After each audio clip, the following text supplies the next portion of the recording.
you know what? I'll just say this. The grocery store gonna get mad at me if I complain about the carts not being returned. Wait, what? Like if I come on the podcast and complain about something or talk about something, Yeah. am I supposed to talk about no people, places, or things while I'm here? Honey, you've got a big storm coming. Hello everyone, how are you today? I hope that you're having a really good day so far. If you are new here, my name is Taylor. This is Star Baby Moonchild, and we come to you from Baltimore City, Maryland. Here on my YouTube channel, I feature content that is generally focused on knitting and spinning. And in today's episode of what I call the Threadsman podcast, where I generally sit down and I share with you the things that I'm working on in real time, I'm afraid that I have a bit of a nothing burger in this week's episode. I spoke last week about my intention of finishing the sleeve to this sweater and completing the drafted instructions to get the pattern into testing. And I even thought that I might possibly photograph it tomorrow. But I might even still have the time to finish this today and have it ready to photograph tomorrow. But I don't know. We'll see. I had a bit of a setback this week. I was unknowingly exposed to a dietary intolerance that triggers an inflammatory response in my body. I am a person that is managing an autoimmune arthritis. It's psoriatic arthritis, and I manage that with diet and exercise, and I'm very good at eliminating things that are known to trigger an inflammatory response in my normal daily life. I have a lot of restrictions, and I know now in the recent past, I think I mentioned it on my podcast, I ate a sleeve of gluten-free Oreos, which I'm a little envious of the celiac club because they can read gluten-free on a label and know that it's safe at least most of the time, right? But I have an intolerance to wheat and oats, even if they are gluten-free oats. So I had exposed myself to oats on accident, and now I feel like complete trash, and I have not felt good all week. It was all I could do to wake up, get ready, go to work, come home, and then I would just immediately take a bath or a shower, do my nighttime skincare, and then lay in bed and just watch YouTube. I couldn't even knit. I mean, my hands felt so swollen. I was so tired. My joints hurt. My back hurt. Luckily, it did not aggravate my spine as it does at its worst. So my hip and my legs feel good. I was also very active on Sunday, and then a couple days ago, I picked up trash on the block that took an hour or 2 hours. So I was very active, but when I'm in a state of high inflammation, any activity is really difficult for me to recover from. It's like times 10 the discomfort you might feel if you like did a workout. I feel it like a lot in every muscle and every joint. It's really an inflammation of the ligaments that connect my muscles to my bones. So if you can imagine that being stiff and sore and inflamed, then you might understand the discomfort that I feel.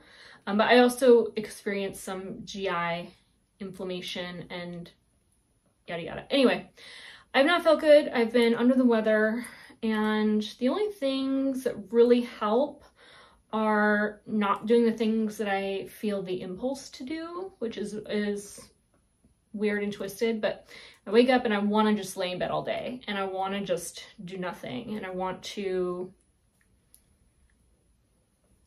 like I said, not do anything. But the very best thing I can do for myself is get out of bed and do something. And so that is my peak this week, is I got out of bed every day and I did something. I just did not have the fortitude to knit let alone open a computer and read and think and compute things. So how are you doing? What have you been making? I would love to know what you're working on. If you want to let me know in a comment below, I'm always excited to read all of your comments. I am very much looking forward to having this done, as you all know, and hopefully this will be sooner than later. I really want to get my hands on an alternative project. I just feel a little bit tired of this mousy brown gray color. I think that I'm actually going to pick up and work the Stephen West bubble cardigan next. I know I've been wanting to finish my Slipstravaganza, and it's the perfect spring color story. It's actually over there out of reach. But I think that I'm going to work diligently on this one next because I am about, I would say, maybe halfway done. Wow, a lot of ends to weave in. But I have connected the front panels and the back. I'm gonna make this more of a cropped design than the written instructions. And I can't remember if the sleeves are tapered or not. I don't recall. But I'm going to eventually, one day soon, pick up and knit these sleeves. And because it's a drop shoulder, and this is kind of coming together a little bit more than it would sit on the body because of the small circumference needle I have at the end there, but it has sort of a shawl sort of collar. So if you can imagine, it fits off the shoulder. Then the sleeves are really not that much more to do. About, I would say I have as much knit to still knit. So this, I just love these colors. They make me so happy. It's very Rastafari in a sense, but it also is just very earthy and like mossy, but still like a pop of orange, which I really love the color orange. I like a reddish orange. Actually, I like yellowy oranges too. I don't know. I love orange and yellow together. I love ultra 70s like vibes. So I don't know. I think in retrospect, I maybe could have found a little bit more of a yellowish orange to pop in here, but I didn't want it to look like a hunter camo bright orange type of deal. So I am a bit glad that the orange is a little bit more on the red side. Anyway, this is very bright and very fun, and I'm excited to have this in my wardrobe one day. But more than that, you know, this takes many different colors. If I were to count them, it'd be what, 3, 6, 7, 8 colors in total. So it's hard for me to know how much of each color I actually need to complete the project. And if I were to guess, I might run into the orange shade maybe one more time on the body, because it does have a bottom band as well. And like I said, I want it to be a little bit more cropped than the written instructions. So I think I might have one more band of orange. And then once I get to the sleeves, I would think I have at least 3, if not 4 bands of that orange. So I might not have much of this left, but I'm hoping I have enough for a project I want to work on. I was Google image searching this particular top, and I looked through my stash, and I actually have all the colors I would need to knit this top without having to spend a dime, which is really exciting. Granted, I hope I have some of these 2 colors left over from a project I'm currently working on. But the project is very small. It is it's a backless tank top that the beloved Taylor Swift is wearing in the imagery of her Eras tour. If you know, you know. And I have just been completely obsessed with watching all of the like bootleg recordings of the Eras tour as it is continuing on. For all of you out there, who have tickets, I'm jealous. I wish I were there with you. But at the same time, I'm kind of glad that I am not participating, because the volume of people in those crowds utterly terrifies me. Like, I cannot imagine being in a single space with like 70,000 people. Like, I don't know. I'm just too anxious and afraid, which I don't love, but I do love a Taylor Swift moment. And I very much want that chevron and eyelet tank top in my life. I think it's just so cute. And I think that these colors very well represent that garment. And I think I'm going to try. I think that I'm going to try. I'm not going to make any attempts at drafting the pattern or publishing it. I know that, you know, it was something for sale at some point, and I don't know what the ethics are around recreating other people's work. But my goal is to, I think, start at the top back neck and work the front right and left sides along the collar. And then from the back, work the same and eventually join the two together with armhole shaping and front neck shaping. And then work that flat, because the front and the back never join. You pick up and knit, I think a double, I think you would fold over the collar.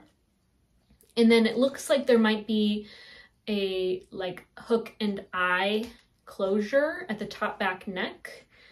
And then it is open, and there are like not an I cord, but like a flat kind of wide I cord type of string that you would tie up at the bottom half. And I only anticipate making this because it is a very small piece. It is very cropped, it is fitted, and it is backless for the most part. I mean, you have two sides of the back, but it is not a lot of fabric. So I think that I might actually have, I mean, looking at this, I know I have more than enough, but I also know that I have even less of this to actually work with. So I hope that I have as much as I would need.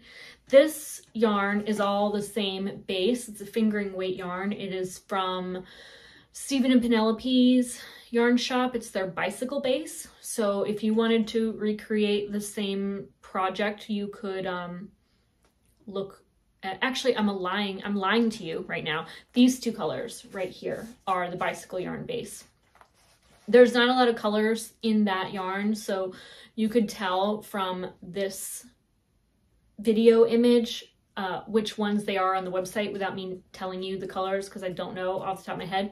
This is actually a woolen spun yarn, fingering weight from Biche and Bouche. It's their petite lamb's wool, and it's their orangey red. I don't know the color for this either. I'm sorry. I just dropped all my yarn. Okay, but I didn't have a white fingering weight yarn, but I do have a lace weight yarn I intend to hold double.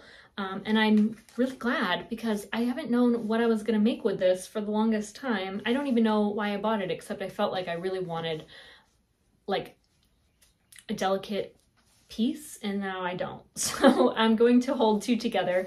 This is from Greenwood Hill Farm. It is a booth that is at the New York State Sheep and Wool every single year. Because I believe I have enough yardage, I might even start on this project before I have finished the bubble cardigan, because I have to prioritize, and it's already April, and before we know it, it'll be June, July, August, and those are the times of the year that I really want to wear this. We'll see, but that is my intention. In fact, I think I might even start on that like as soon as I finish my sweater. I have about that far to go. However, I think that I might actually rip back the cuff and knit an extra ½ inch to the sleeve. What I'm going to do is knit the second sleeve a tiny bit longer and then reknit one of the two.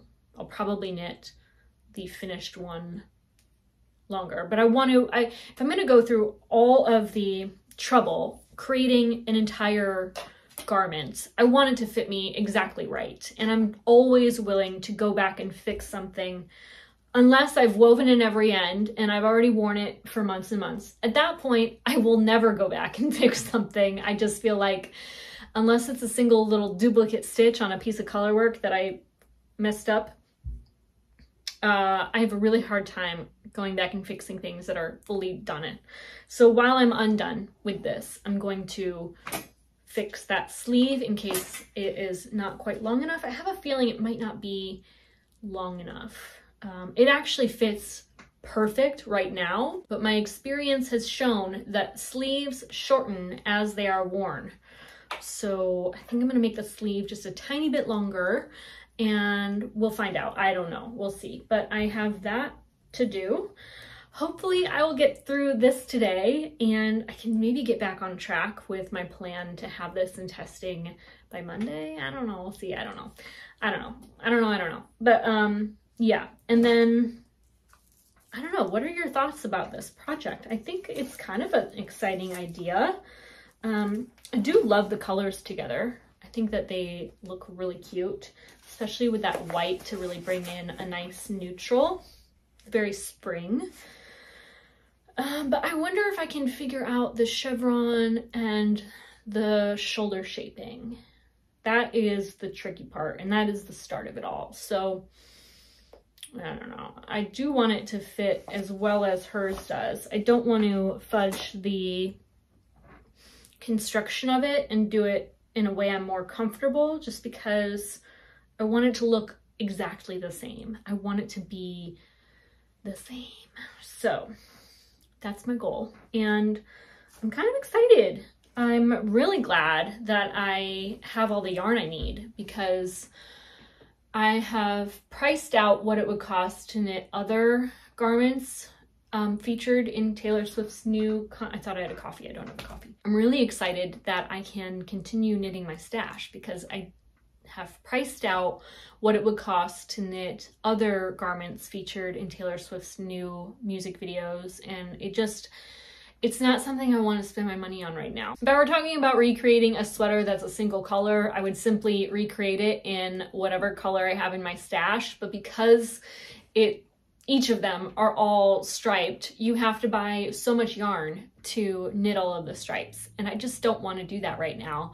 But I was looking at the Good Wool yarn, or is it Good Yarn? It's on the Purl Soho website. They're offering 20% off now through, I think, the end of Sunday. This is like the first weekend of April.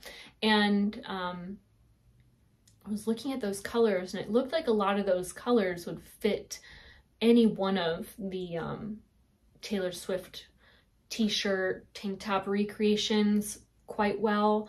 But I couldn't really get a good grasp of the gauge. I've never worked with that yarn, and I wonder if you have, if you've worked with that Good Wool yarn from Purl Soho, because I found it intriguing. I would love to know your thoughts. Please let all of us know in a comment below if you've used the Purl Soho Good yarn, because it is at a nice discount while you're still watching this, if you're enjoying the live premiere.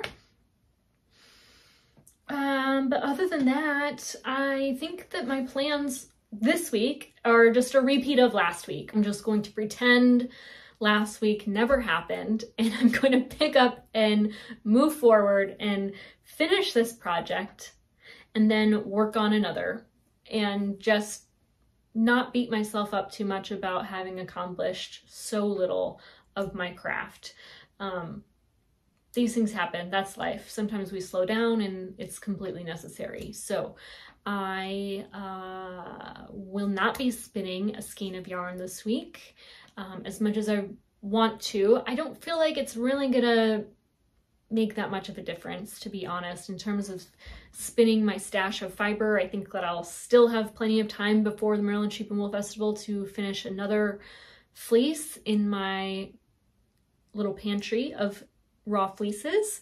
I'm thinking I would like to purchase a pale gray type of fleece, or like maybe a white-ish, something that's not totally white but not totally fawn or totally gray, even some variegatedness to the coloring. I'm completely fine with. So I'm thinking that's what I want to purchase. But a lot of the times you just find what you find and you get excited about that. Like I might find a really rich kind of warm brown and be thrilled with that as well. So we'll see. I'm hoping to take you along with me to Maryland Sheep and Wool this year. I want to create more content around that festival than I ever have, because it is something that means so much to me and I look forward to it. I mean, if you've been to my channel, you know I'm talking about it every single week for months leading up to it at this point now. It's just so fun. I mean, it's so different than New York State Sheep and Wool. I feel like there's a lot fewer people. It's just more low-key. It's more low-key.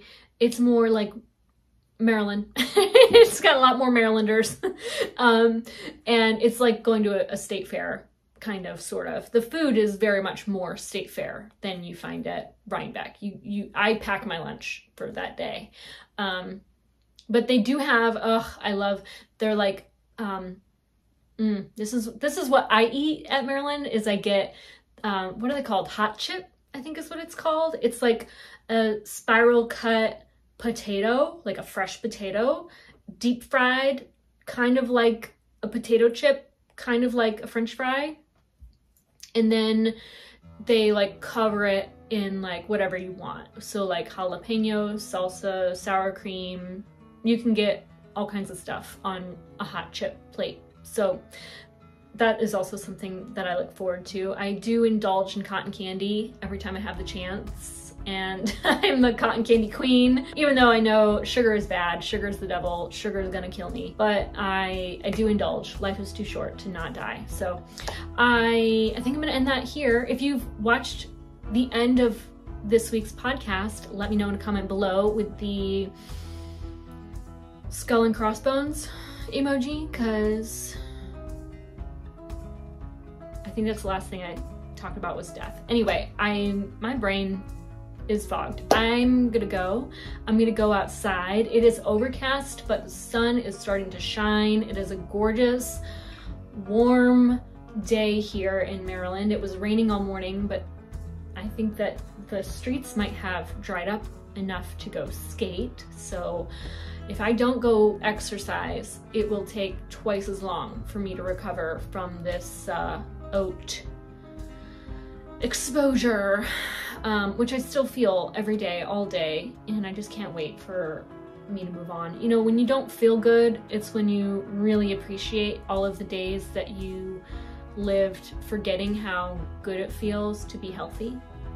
So if you're not feeling good today, just remember, one day you might, maybe you won't, but one day you might feel good again, and that day might just be around the corner. So thank you all so much for watching. I hope that you have a wonderful day. If you want to find me on social media, my name is Taylor E. Owen on Instagram and Ravelry.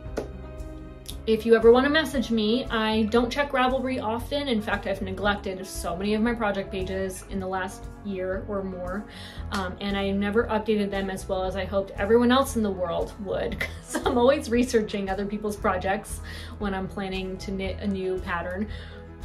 But anyway, if you ever want to message me directly, I love connecting with you guys. Instagram is where I'm at in terms of communication most of the time. So that's that. I hope you all have a wonderful day, a wonderful week, and that you take care.